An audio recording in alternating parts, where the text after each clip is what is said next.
What's up, Server Nation? This is Mighty Mike, the podcast server, and you are listening to ProcessServerDaily.com. Guys, I'm super excited about today's episode, and if you have a story that you want to tell that you're excited about, maybe a dog chased you, maybe a guy tried to shoot you with his gun, maybe you had a heartwarming story where you helped somebody in need, guys, I want to hear that story on this show. Go to ProcessServerDaily.com/be-a-guest. Find some studio time. Go to ProcessServerDaily.com/be-a-guest. I look forward to speaking to you and hearing your story. Let's get to the show.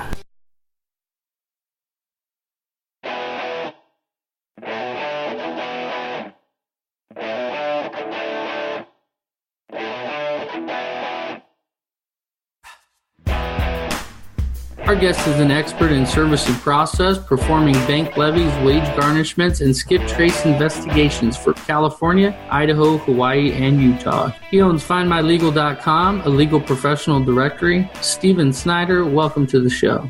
Thank you for having me. How did you get started in this industry? Back in 1991, I was at church with a friend of mine who was a process server. I didn't know that's what he did for a living, but he and I were just talking one day in nursery, because I was the person in charge of the nursery, and his kid was in there, so we were just, chit-chatting.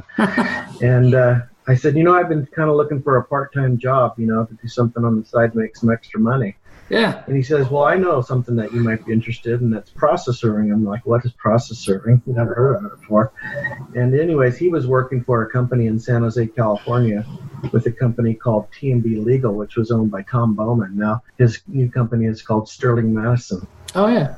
And he's the one, his company hired my friend, and my friend was quitting because his job promoted him and he didn't need to work extra hours anymore. So I said, okay, let me go talk to Tom and see if we can work out something. And so I did, and he hired me, and I started working in south of San Jose in the Morgan Hill, Gilroy, Hollister area. And then I just got to thinking, I bet there's other companies that need someone in this area too, because I was the only one. Pretty soon it just blossomed, and I had, a bunch of companies sending me work, as a kind of like an independent contractor for them. I didn't do any work for attorneys or paralegals, directly. I was just working for other companies. So that's kind of how I started. You have a lot going on right now, and you have full of great experiences. But first, tell me about your worst experience working in the field. I have been assaulted once. I think it was probably mid-90s. I was trying to serve some papers to some small claims papers to an individual that owed some money to a jeweler. He bought a ring or something and didn't pay for it. Well, I knocked on the door and I spoke to the guy's son, and I told him what I was there for, and I asked him for his father to serve him, and he said his dad wasn't there, and I said, well, according to California civil procedure, I can serve the documents to you, and he got pretty irate about it, and ended up doing a drop serve on him and just saying, you're being served. Yeah. It's not really a choice that you have. You're being served. And so I dropped him and started walking away, and I had this feeling to turn around. So as I turned around, this guy was coming at me with a beer bottle to hit me. So I'm a fairly big guy, and this guy was a smaller guy, and I just kind of blocked him.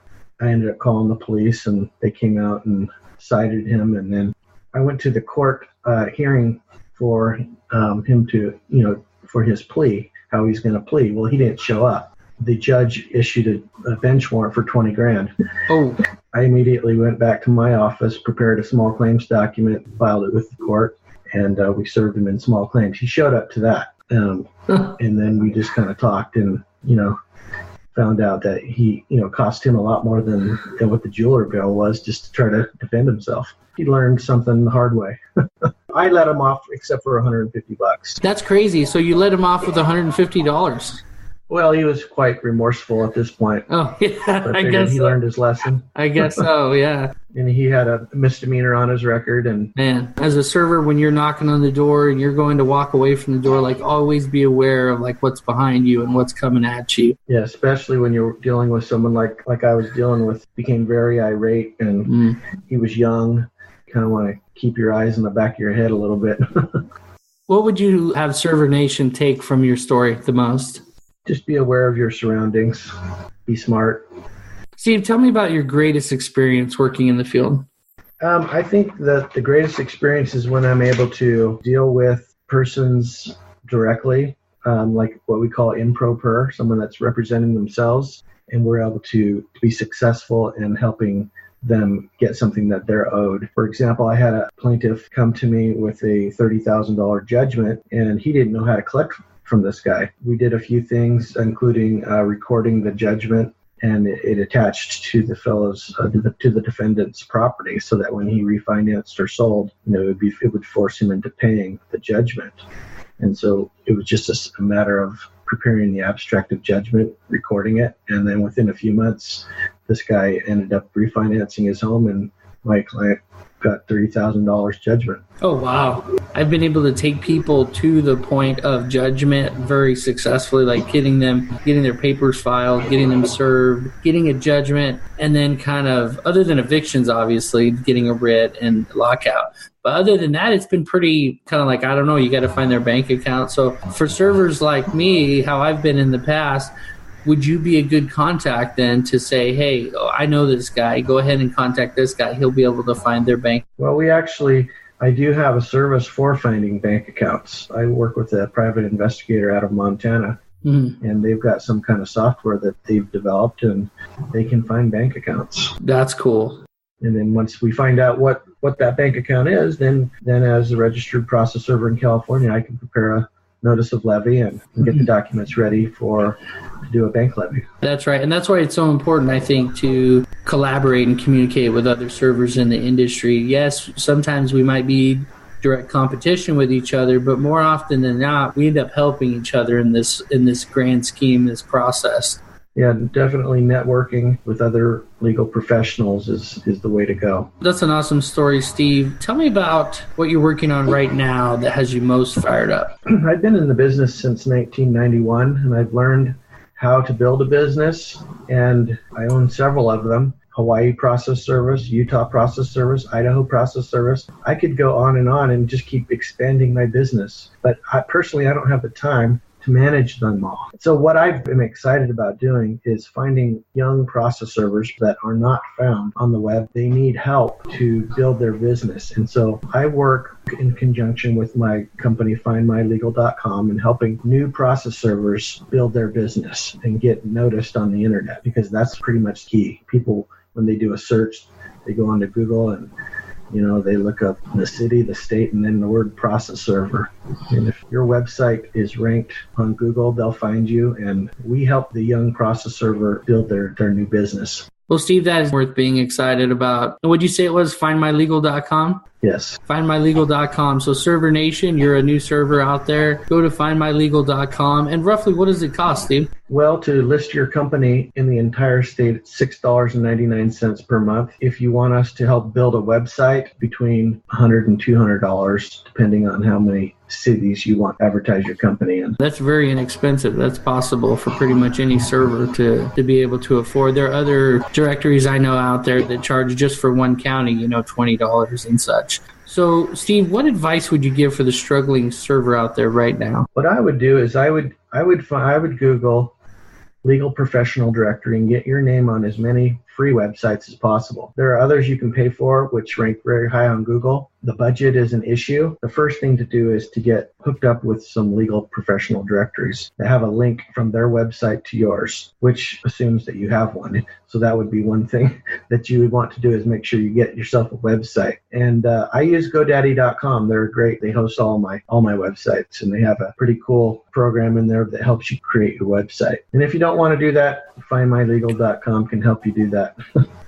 I usually just buy them and then build a website on them, search engine optimize them, and off and running. So Server Nation, Steve has been dropping some major value bombs on us today, but prepare yourself because we're headed into the rapid fire round after a word from our sponsors.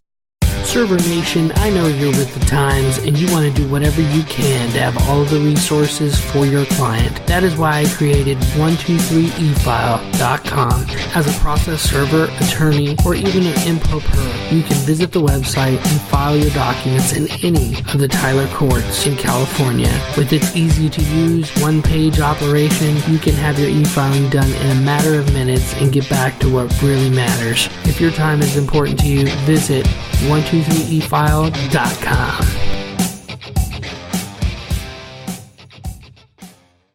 Okay, welcome back to the show. Steve, are you ready for the rapid fire round? Excited about it.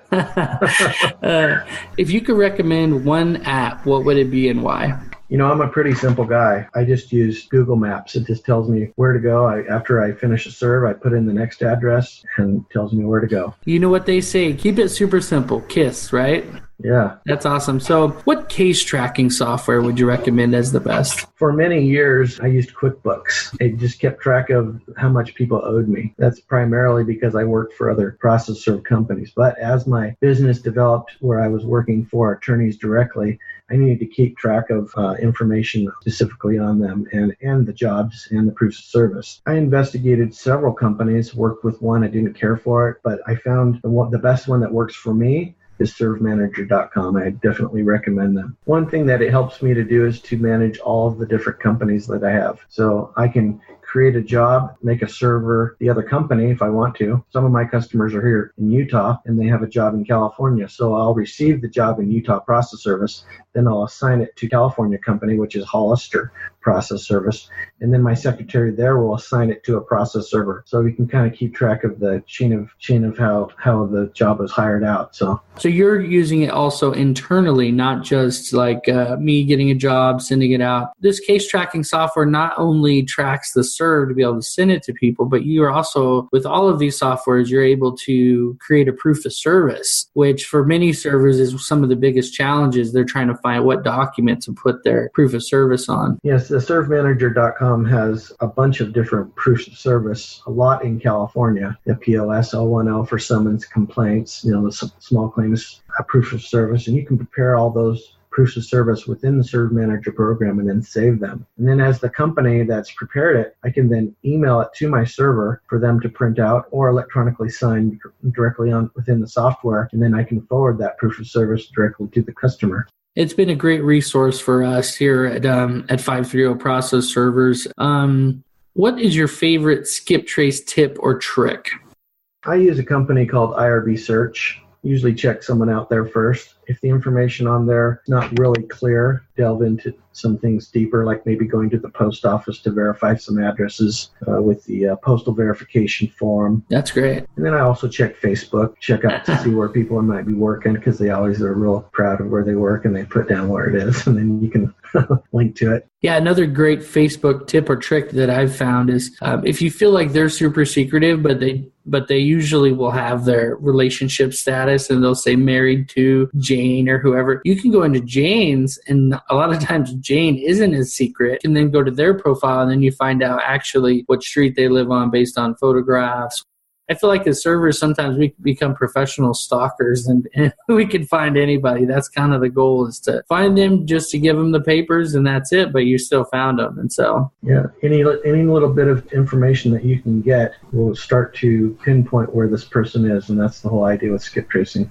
That's right. I feel like maybe the theme of this episode is going to be keep it super simple and keep it back to the basics, because it's so important to at least know what you need to do. IRB is a great resource. It's one of my skip tracing softwares that I use as well. What is your favorite tool for defense? I would say common sense.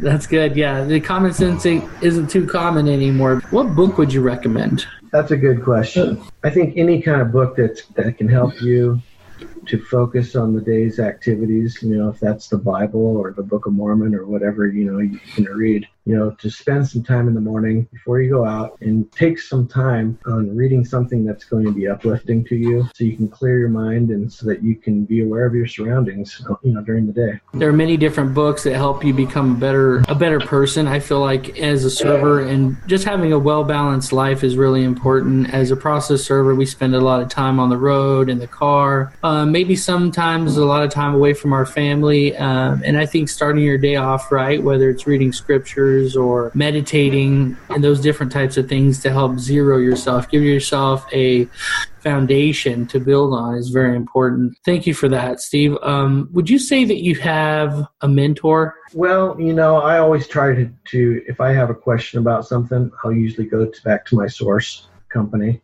If I have a question about something, I'll go to another process server that I respect. I've used Tom Bowman's office, and I've used Attorney Service of Merced. They're pretty experienced too, and so I usually bounce some ideas off of other process servers that have been in the business a while. So as far as process serving, I went to California, to get my CCPS license when I first started out, and the speaker there said that after you serve someone, get in the car and drive away. Don't try to do your notes right there. And I think there's wisdom in that, because if this guy figures out what you just did to him, you just served him papers, and he might become pretty upset and try to give them back to you.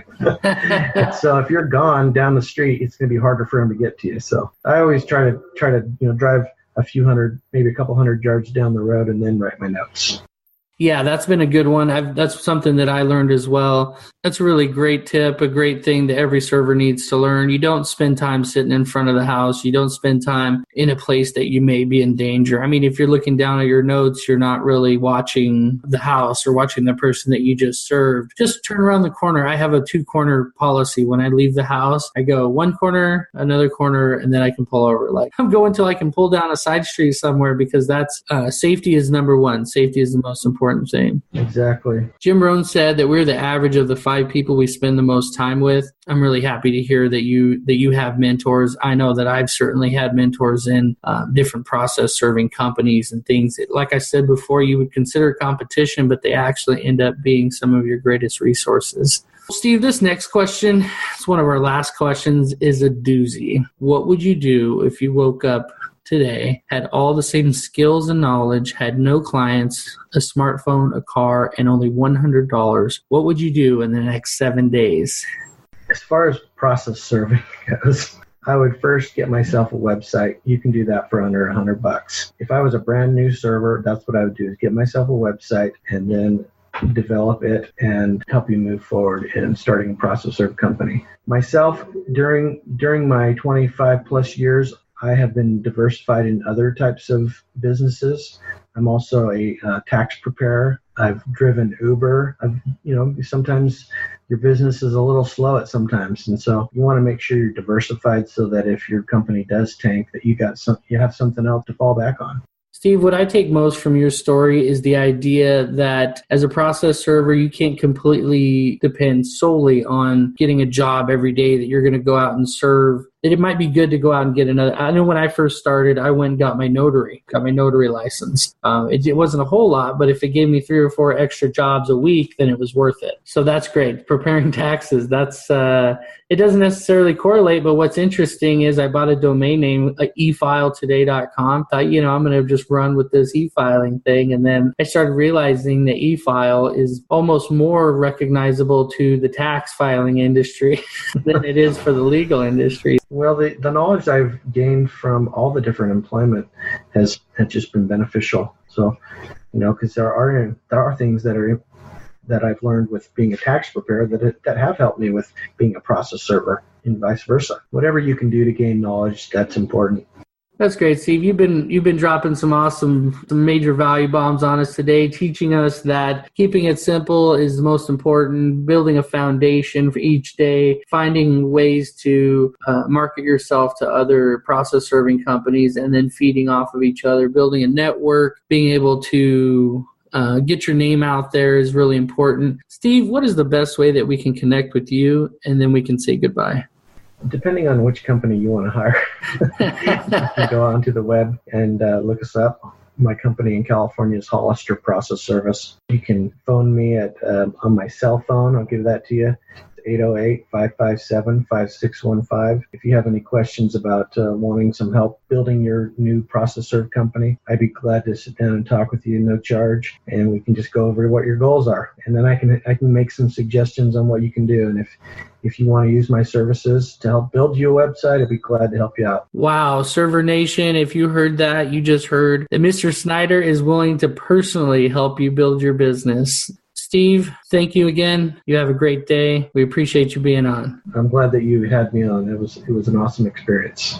Server Nation, I know that you know all about directories and that you know the importance of getting yourself on the web in as many places as possible. But it's more than that, Server Nation. It's about putting yourself on the websites that get ranked on Google, Yahoo, and Bing. I'm excited about a new program that I'm starting. Really quickly, let me tell you, as a process server, I don't cover the whole country, right? We send servers out to other process servers, and we call that affiliates. My new program is going to incorporate a system when my customers come onto my website and they do a location search to try to find a process server in a specific location.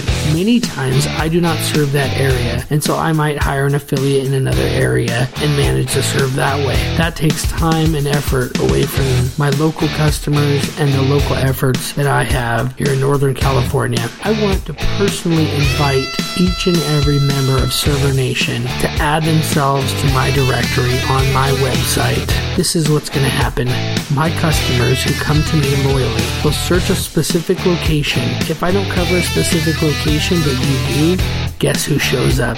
You do. How great is that, Server Nation? I'm going to share something that means so much to me, my customers. I believe that this will benefit my customers because they will have a resource to go to find process servers and to get the best rates nationwide. Oh, but there's a catch, Server Nation. There's always a catch. My directory is free for an affiliate to sign up and get the basic affiliate level. But if you do not perform, when my customers come and they see that it's not me or one of my employees or contractors and they see that it's you, they're going to see a rating next to your name. If your rating falls, you may not get any business. Server Nation, give it a shot. Sign up for the free listing, but please take care of my customers. I love them like their family. Visit processserverdaily.com/affiliates. Until next time, Server Nation, stay safe out there.